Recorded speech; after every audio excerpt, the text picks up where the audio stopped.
have a darker skin tone, I can bet that at some point in time you have struggled with hyperpigmentation.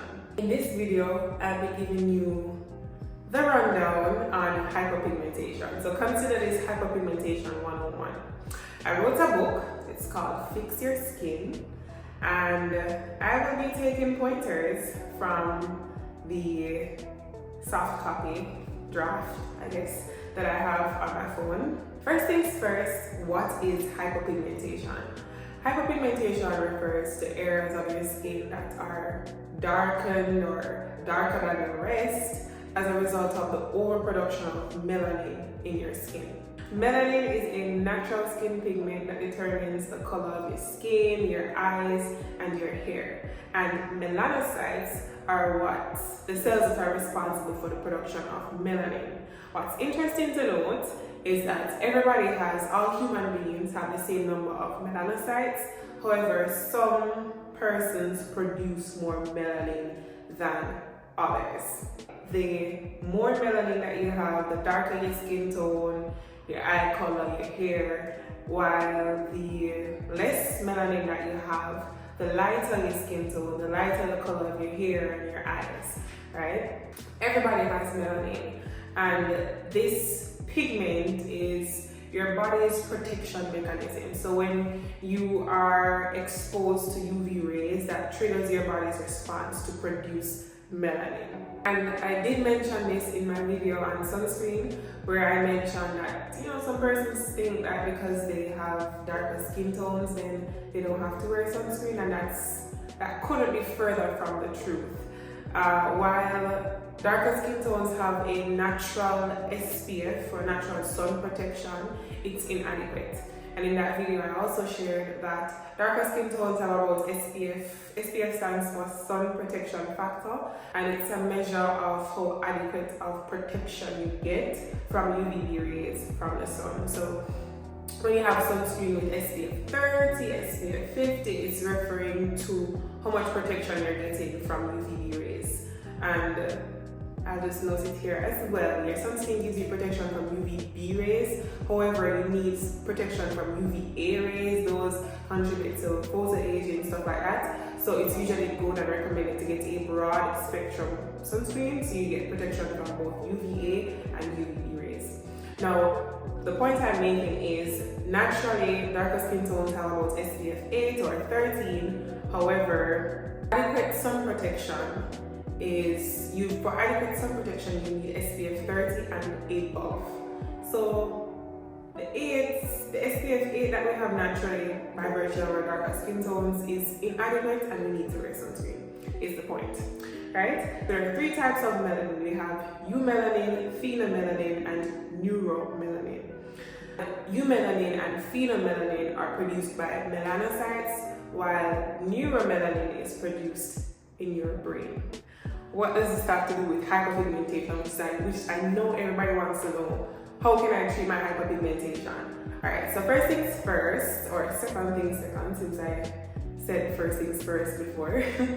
There are different types of hyperpigmentation. So you have UV-induced hyperpigmentation, which is as a result of exposure to UV rays. You have post-inflammatory hyperpigmentation, which is as a result of trauma to the skin. You have melasma, which is hyperpigmentation that is caused by hormones. So if you're pregnant or you have PCOS, you can be prone to melasma. So usually, a good example of melasma is what some persons call pregnancy neck. So usually some pregnant women experience a darkening of the skin on their neck. That's melasma. Because of the hormones being produced, then that causes hyperpigmentation. Melanin in and of itself is an antioxidant, and it's produced by the skin as a result of damage or perceived injury. Yeah, so an example of that would be the UV-induced hyperpigmentation. When you have excess sun exposure, your body produces melanin as a way of protecting it from the UV rays from the sun. So it's not that we're trying to get rid of melanin, we are trying to treat or ensure that it's done in a controlled manner. Yeah. Injury, inflammation, immune response, and hormones can cause a production then of melanin in the skin. As it relates to treating your hyperpigmentation, proper skincare to include anti-inflammatory ingredients and antioxidants is crucial, in addition to the thyroid inhibitors that we need to be using as well to treat and control this issue that we're having with hyperpigmentation. If you have hyperpigmentation, you must ensure that your skin is hydrated and protected from UV rays before, during, and after targeted treatment for hyperpigmentation. So it's not about buying a dark spot removal cream or this magic serum that you think is going to cure your hyperpigmentation. No, there are several factors that we need to take into consideration when we are treating hyperpigmentation.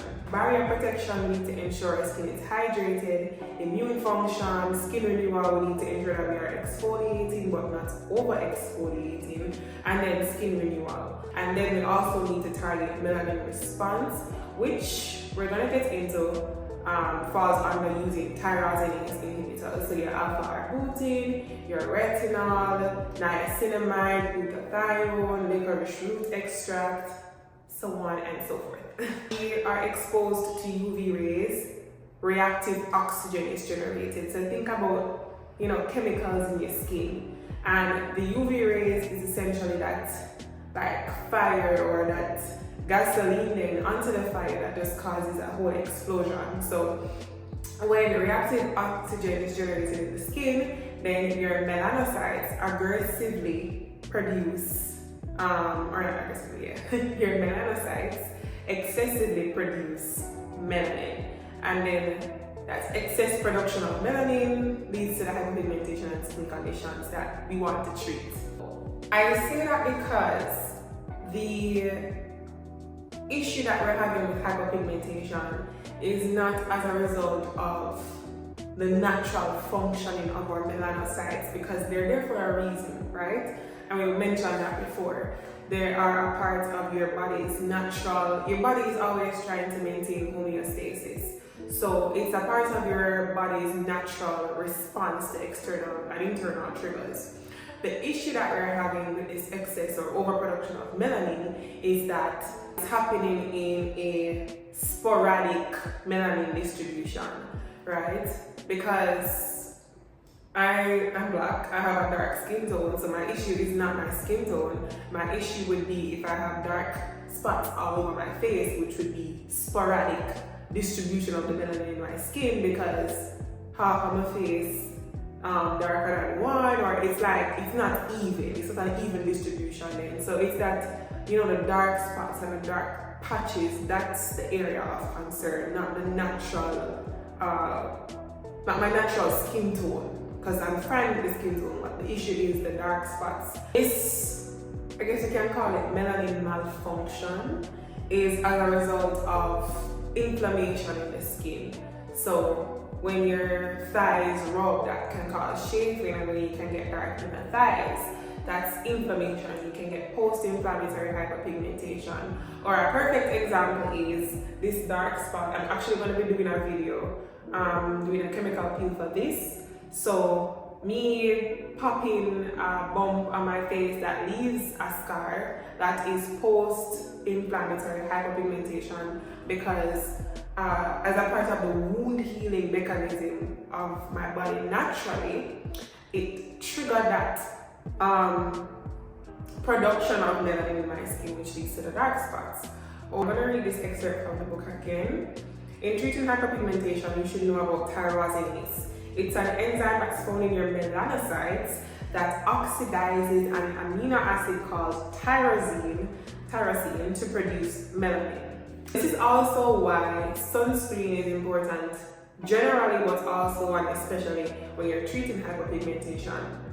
Because once your skin is exposed to sunlight, then you are in an environment then for the activity of these enzymes to produce melanin. So you can't treat hyperpigmentation without sunscreen, because whatever dark spot serum you use at night, when you go out into the sun the next day, the hyperpigmentation is that the production or the overproduction of melanin is going to be happening again. So we need to create a barrier with the sunscreen to ensure that the products that we're using with these tyrosinase inhibitors get a chance to actually work. So tyrosinase inhibitors are chemicals that directly or indirectly inhibit the production of melanin in the skin and can treat just about any form of hyperpigmentation. So, because we have darker skin tones for Fitzpatrick's 4 to 6, which are the darker skin tones, you naturally have that tyrosinase activity, so you can't block it per se, but we can control. We can't block the production of melanin, but we can block excessive amounts of melanin, which would be the hyperpigmentation. Some tyrosinase inhibitors are alpha-arbutin, azelaic acid, hydroquinone, kojic acid, licorice extract, retinoids, vitamin C, niacinamide, mulberry green tea, and glutathione. Now I want to point out hydroquinone, which can also be categorized as a skin lightener. So we have skin brightness and we have skin lightness. Think of skin brightness as your vitamin C, which is an antioxidant, so it produces your skin's like natural glow. Hydroquinone, on the other hand, is a key ingredient in even like bleaching creams. So with hydroquinones, it decreases the number of melanocytes in your skin, and you have hydroquinone at different percentages and different concentrations. And some dermatologists actually prescribe hydroquinone for darker skin types, but in different percentages and concentrations, and it's usually for a prescribed amount of time.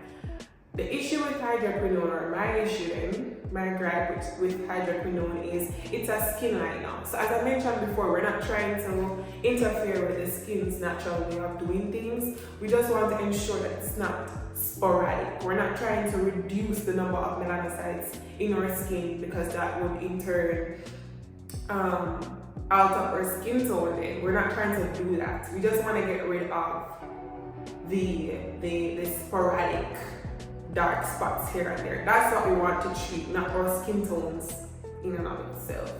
So with lighteners like hydroquinone, sometimes it will treat your hyperpigmentation, and then you find out that once you stop using the product, your skin comes back even darker, right? So that's just my gripe with lightening agents, and I prefer to use brightening agents as opposed to lightening agents. Now, hyperpigmentation ages with you. How the length of time that you have had hyperpigmentation can also be indicative of how long it will take you to treat this hyperpigmentation. So that's why with chemical peels, it's not like you're going to do one chemical peel and then hyperpigmentation is just gone, unless you do a really deep depth peel, which if you watch our video on chemical peels, I don't typically recommend deep depth peels for dark skin tones. So yeah, it's something that you can treat through a peel series, your at-home routine, microneedling even. So it's something that you can treat over time. Manage your expectations as it relates to treating your hyperpigmentation, and know that we want to hit the hyperpigmentation from multiple spots. So it's not, for darker skin tones, if you really want to see the most results from a hyperpigmentation treatment, you can't just use one tyrosinase inhibitor. You need to use multiple. So a serum that contains tranexamic acid and alpha-arbutin, kojic acid, that has been formulated with multiple tyrosinase inhibitors, and you use that at home, and you come in sweet for your chemical peels and your microneedling. So we develop an entire treatment plan then with various tyrosinase inhibitors and also supporting ingredients as well to support this treatment that we're on, because the melanin response, as I mentioned before, is only one part of the equation. We need to focus on our barrier protection, our immune function, skin renewal, which is exfoliation, and then the melanin response, which would be the tyrosinase inhibitors. Acne scars and hyperpigmentation are not the same.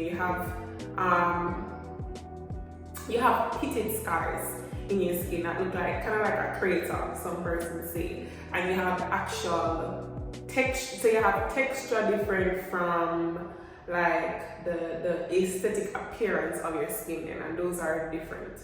Okay, I have noted here as well. So niacinamide is one of those ingredients that can be a supporting ingredient to your treatment plan and routine, because it prevents along with retinoids, it prevents the pigment transfer through the melanocytes.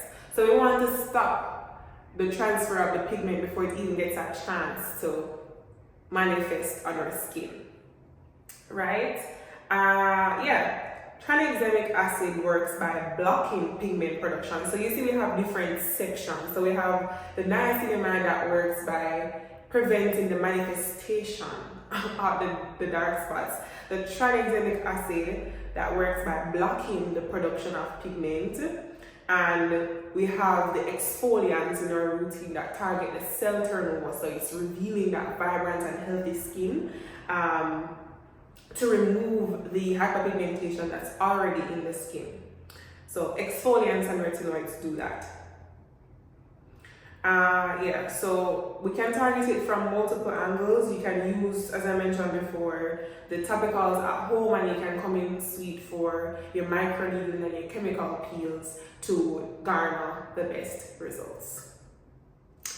That's all for Hyperpigmentation 101. If you have any questions, any comments, feel free to comment them down below. I would love to respond. If you want to book a chemical peel, microneedling, or you want to do a skin consultation with me depending on your skin condition and you want some skin advice, check out our website, richroyalty.com, and book a consultation, book a session, and let's get your skin glowing like royalty. Be sure to like, comment, share, and subscribe, and I'll see you in the next video.